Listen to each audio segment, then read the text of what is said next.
प्रश्न है, दिल्ली सल्तनत का कौन सा सुल्तान लाख बख्श के नाम से जाना जाता है? लाख बख्श का अर्थ होता है लाखों का दान देने वाला। तो आपको बताना है दिल्ली सल्तनत में कौन सा सुल्तान लाखों का दान देने के नाम से विख्यात था। तो वो था कुतुबुद्दीन ऐबक। याद रखना है, बहुत ही प्यारा प्रश्न है, झारखंड पीसीएस में पूछा जा चुका प्रश्न है। कुतुबुद्दीन ऐबक के बारे में अन्य बातें जानते हैं। कुतुबुद्दीन ऐबक ने दिल्ली में कुव्वत उल इस्लाम और अजमेर में ढाई दिन की झोपड़ी का निर्माण करवाया था, जो कि एक मस्जिद है। याद रखना है, उसने दिल्ली में कुतुब मीनार का निर्माण शुरू करवाया, जिसे बाद में इल्तुमिश ने पूरा करवाया था। उसके बाद प्रश्न है, ढाई दिन का झोपड़ा क्या है? तो ये संत की झोपड़ी नहीं है, बल्कि ये एक मस्जिद है। याद रखना है, ढाई दिन का झोपड़ा एक मस्जिद है। बिहार में पूछा जा चुका प्रश्न है। प्रश्न है, निम्न में से किसने प्रसिद्ध कुतुब मीनार के निर्माण में योगदान नहीं दिया था? किसने नहीं दिया था पूछा है। 4 ऑप्शन है। ऑप्शन है कुतुबुद्दीन ऐबक, इल्तुमिश, गयासुद्दीन तुगलक और फिरोज शाह तुगलक। तो राइट आंसर है, जिसने कुतुब मीनार के निर्माण में योगदान नहीं दिया था वो है गयासुद्दीन तुगलक। याद रखना है। व्याख्या देखते हैं। कुतुब मीनार का निर्माण कुतुबुद्दीन ऐबक ने शुरू किया और इसका निर्माण कार्य इल्तुमिश के काल में पूरा हुआ। फिरोज शाह तुगलक के शासनकाल में इसकी चौथी मंजिल को काफ़ी हानि पहुंची थी, जिस पर फिरोज शाह ने चौथी मंजिल के स्थान पर 2 और मंजिलों का भी निर्माण करवाया। लेकिन गयासुद्दीन तुगलक ने इसके निर्माण में कोई भी योगदान नहीं दिया। कुतुबुद्दीन ऐबक, इल्तुमिश और फिरोज शाह तुगलक को याद रखना है जब बात आएगी कुतुब मीनार की। प्रश्न है, कुतुबुद्दीन ऐबक की राजधानी क्या थी? तो कुतुबुद्दीन ऐबक की राजधानी लाहौर थी, जिसे बाद में इल्तुमिश अपने समय में दिल्ली ले गया था। याद रखना है, कुतुबुद्दीन ऐबक की राजधानी थी लाहौर। याद रखना है। मोहम्मद गौरी की मृत्यु के बाद लाहौर के विशिष्ट जनों और अमीरों ने कुतुबुद्दीन ऐबक को शक्तियां ग्रहण करने के लिए आमंत्रित किया। उसके बाद कुतुबुद्दीन ऐबक ने लाहौर जाकर सत्ता ग्रहण की तथा 1206 ईस्वी में औपचारिक रूप से सिंहासन पर बैठा।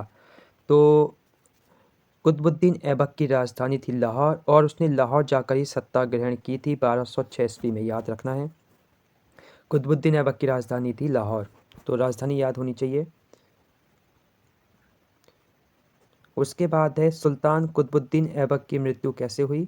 तो चौगान खेलते समय उसकी मृत्यु हो गई थी घोड़े से गिरकर। बहुत ही कॉमन प्रश्न है, बचपन से हम इस प्रश्न को देख रहे हैं। आईएएस में भी पूछा जा चुका प्रश्न है। कुतुबुद्दीन ऐबक 1206 में गुलाम वंश की गद्दी पर बैठा और 1210 में इसकी मृत्यु हो गई। इसकी राजधानी थी लाहौर। इसकी राजधानी थी लाहौर। याद रखना है, लाहौर। और लाहौर में जाकर ही ये राजगद्दी में बैठा था, ये भी याद रखना है। और इसको लाहौर में ही दफनाया गया था और इसको गुलाम वंश का संस्थापक माना जाता है। निम्न में से किसने दिल्ली को सल्तनत की राजधानी के रूप में स्थापित किया? तो वो था कुतुबुद्दीन ऐबक नहीं था। कुतुबुद्दीन ऐबक की राजधानी थी लाहौर, लेकिन इल्तुमिश के समय में राजधानी आ गई दिल्ली। कहाँ आ गई? दिल्ली। ये भी आपको याद रखना है।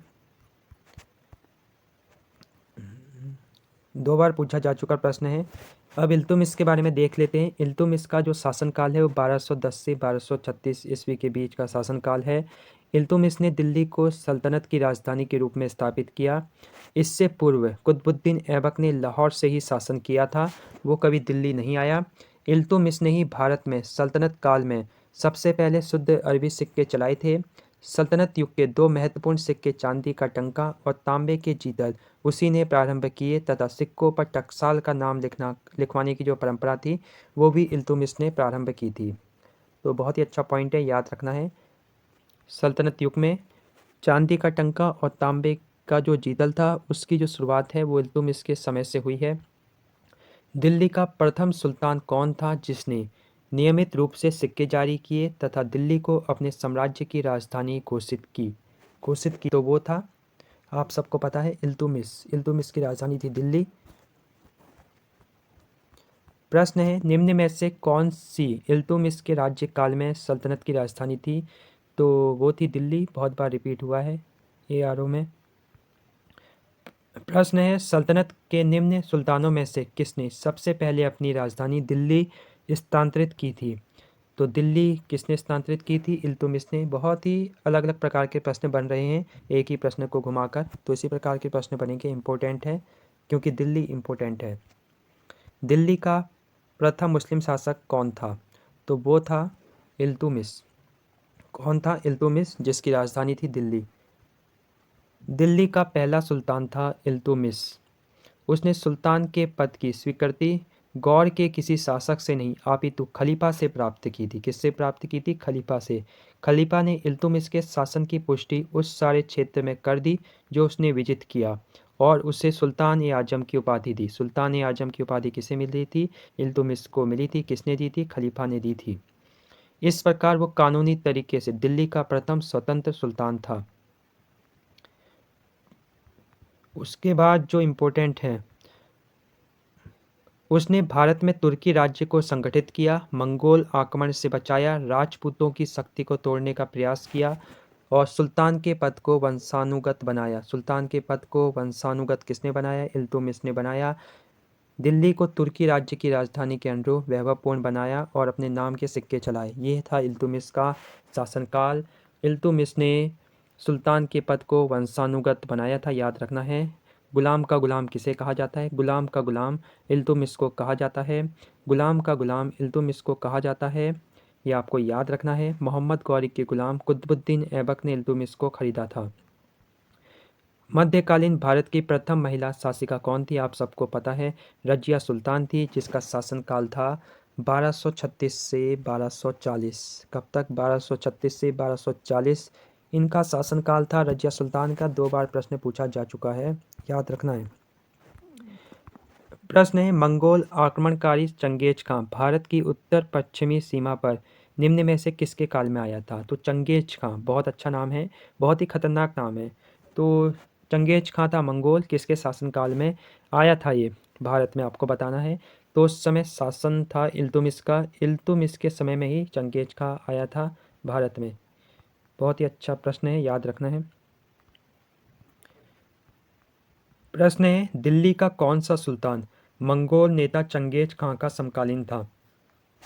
तो वो था इल्तुतमिश, क्योंकि इल्तुतमिश के समय में ही चंगेज खां ने आक्रमण किया था भारत में। किसके शासनकाल में मंगोल प्रथम बार सिंधु के तट पर देखे गए? तो इल्तुतमिश के समय पर देखे गए थे। चंगेज खां के अधीन मंगोलों ने भारत पर आक्रमण किया था। तो चंगेज खां के अधीन मंगोलों ने भारत पर आक्रमण किया था इल्तुतमिश के शासनकाल में। प्रश्न रिपीट होते हैं, अलग अलग प्रकार से पूछे जाते हैं। चंगेज खान का मूल नाम क्या था? तैमूचिन था, याद रखना है। इल्तुतमिश के समय में इसने भारत पर आक्रमण किया था, याद रखना है। उसके बाद इल्तुतमिश ने बिहार में अपना प्रथम सूबेदार किसे नियुक्त किया? मलिक जानी को। ज़्यादा इंपॉर्टेंट प्रश्न है नहीं।